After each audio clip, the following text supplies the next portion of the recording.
Donc depuis que j'ai failli mettre le feu à la yourte, c'était vendredi ça, vendredi matin.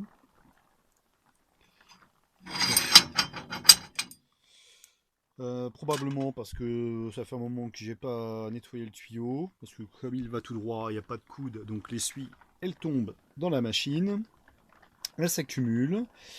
En général, ça change rien, sauf que là, le bois que j'utilise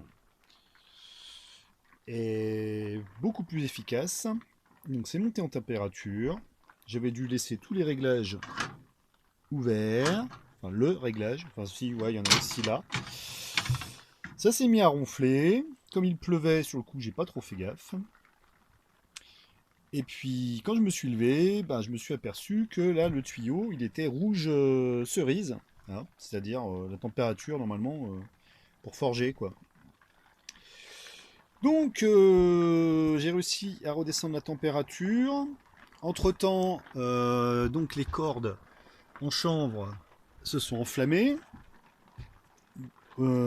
J'éteignais d'un côté, ça reprenait d'un autre. Donc il a fallu que je coupe.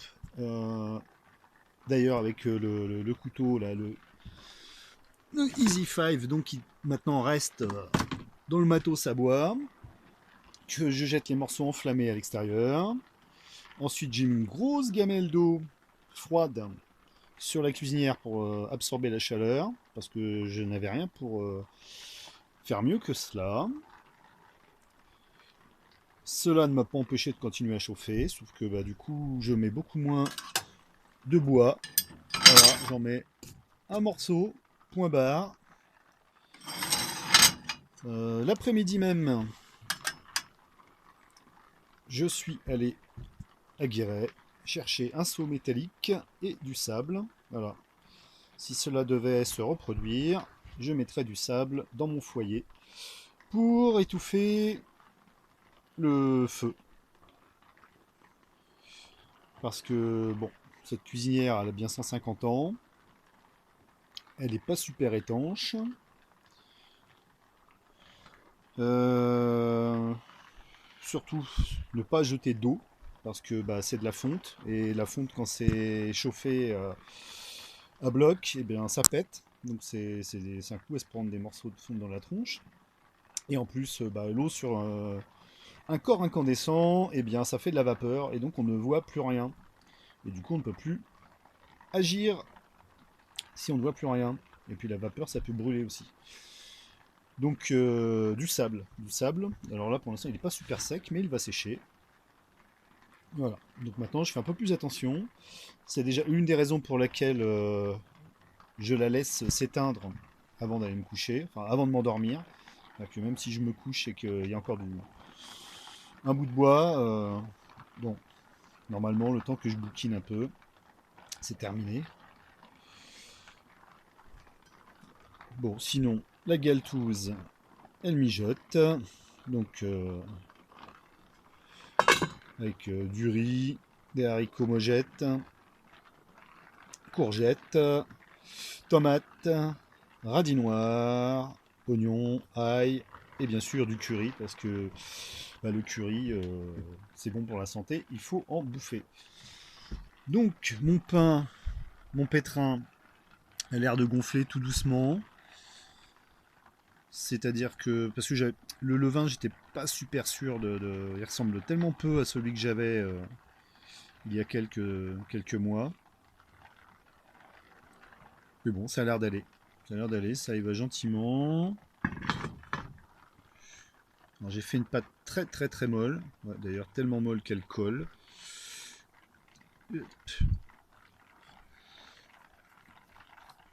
Mais bon, plus c'est quand c'est humide, ça gonfle mieux. Et normalement, ça fait une mie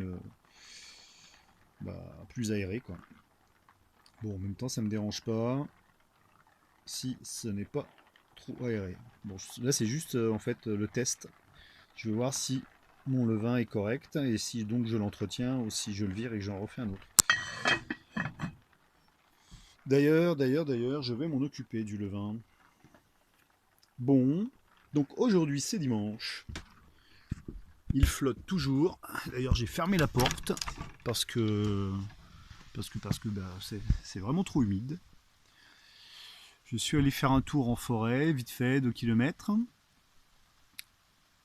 Et puis là, avant de manger, bon bah du coup, je vais faire mes pompes à l'intérieur, hein, sans les réhausseurs, parce que les réhausseurs, bah, sur le plancher, ça glisse. J'hésite même du coup à installer ma cuisine pour l'hiver à l'intérieur. Euh, bon, j'y réfléchis, je vais voir.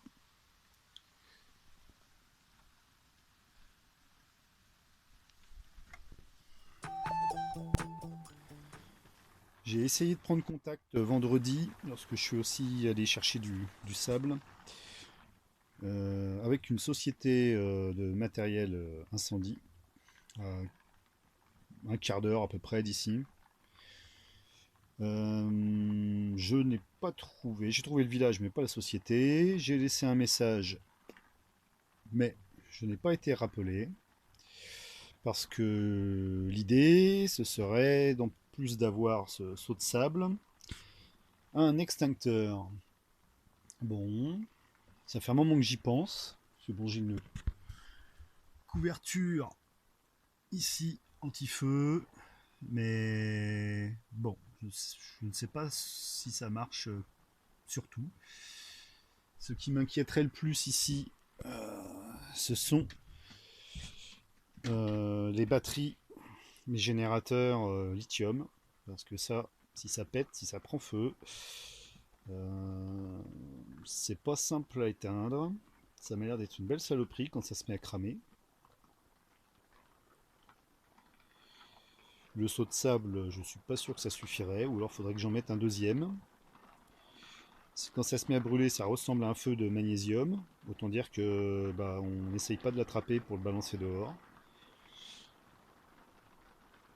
Donc,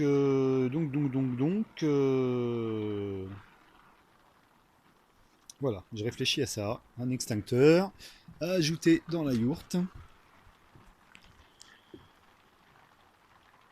Ce qui tombe presque bien, puisque je pars donc en formation demain. Je commence avec le SST, sauveteur secouriste du travail.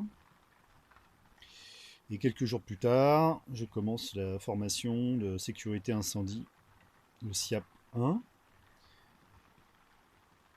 Bon, j'avais déjà fait quelques stages de maniement de matos, genre extincteur, mais bon, c'était il y a longtemps. La dernière fois, c'était il y a une dizaine d'années. Autant dire que si ce type de connaissances ne sont pas utilisées régulièrement, on oublie. En tout cas, moi, j'oublie. Le secourisme, c'est un peu la même chose, hein. Si je devais utiliser ce que j'ai appris lorsque j'ai passé la FPS chez les pompiers à Pontoise, il y a au moins ça, je dirais entre 16 et 20 ans, un truc dans le genre, bon, bah ça serait mal barré, hein. Alors, ça m'angoisse un peu de retourner en salle de classe, de devoir être propre, bien habillé, de pas trop sentir le fox terrier mouillé. En même temps, vu le temps, je serai aussi bien là-bas. En plus, ça tombe bien, la salle de cours est dans un ensemble de bâtiments administratifs de l'autre côté de la rue, où il y a la cervoiserie, où je vais régulièrement boire des bières. Donc en sortant de cours, je pourrai directement aller m'en jeter une IPA, hein, bien sûr. J'aime beaucoup les IPA. Bon, il faut pas en abuser parce que trop de houblon, ça fait pousser les tétons. Bon, je dis ça en rigolant, mais enfin bon, ça joue quand même sur les oestrogènes, le houblon. Et donc, bah voilà, formation incendie. Probablement que je retrouverai un taf juste derrière pour passer l'hiver au chaud plutôt que de rester ici. Bon, ça m'ennuie parce que j'aime bien hein, rester ici, hein, être isolé dans les moments où je vais bien, c'est bien. Puis dans les moments où je vais mal, c'est bien aussi parce que ça ferait peur aux gens.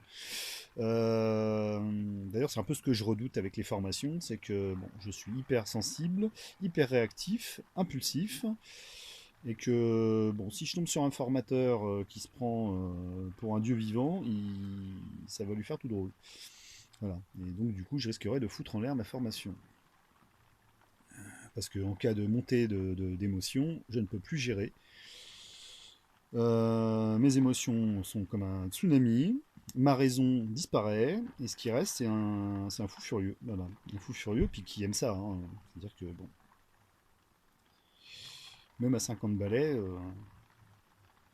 si je dois foncer dans le tas, je fonce dans le tas.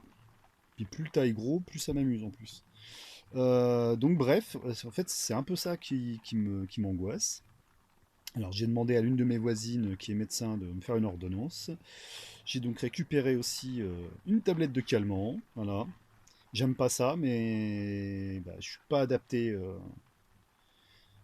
pour ce monde, cette société telle qu'elle est aujourd'hui. Ou c'est elle qui est pas adaptée à ce que je suis. Mais bon, parce que je suis pas le seul, on est quand même assez nombreux. Euh, Donc bon, j'emmènerai quelques pilules au cas où, si je sens que mes nerfs sont trop à vif. J'éviterai de boire du thé demain matin. Mais bon, dans l'ensemble, ça peut être intéressant. Ça veut dire que remettre à jour des connaissances et puis en acquérir d'autres. Euh, Ce qui reste un peu dans le thème de la préparation.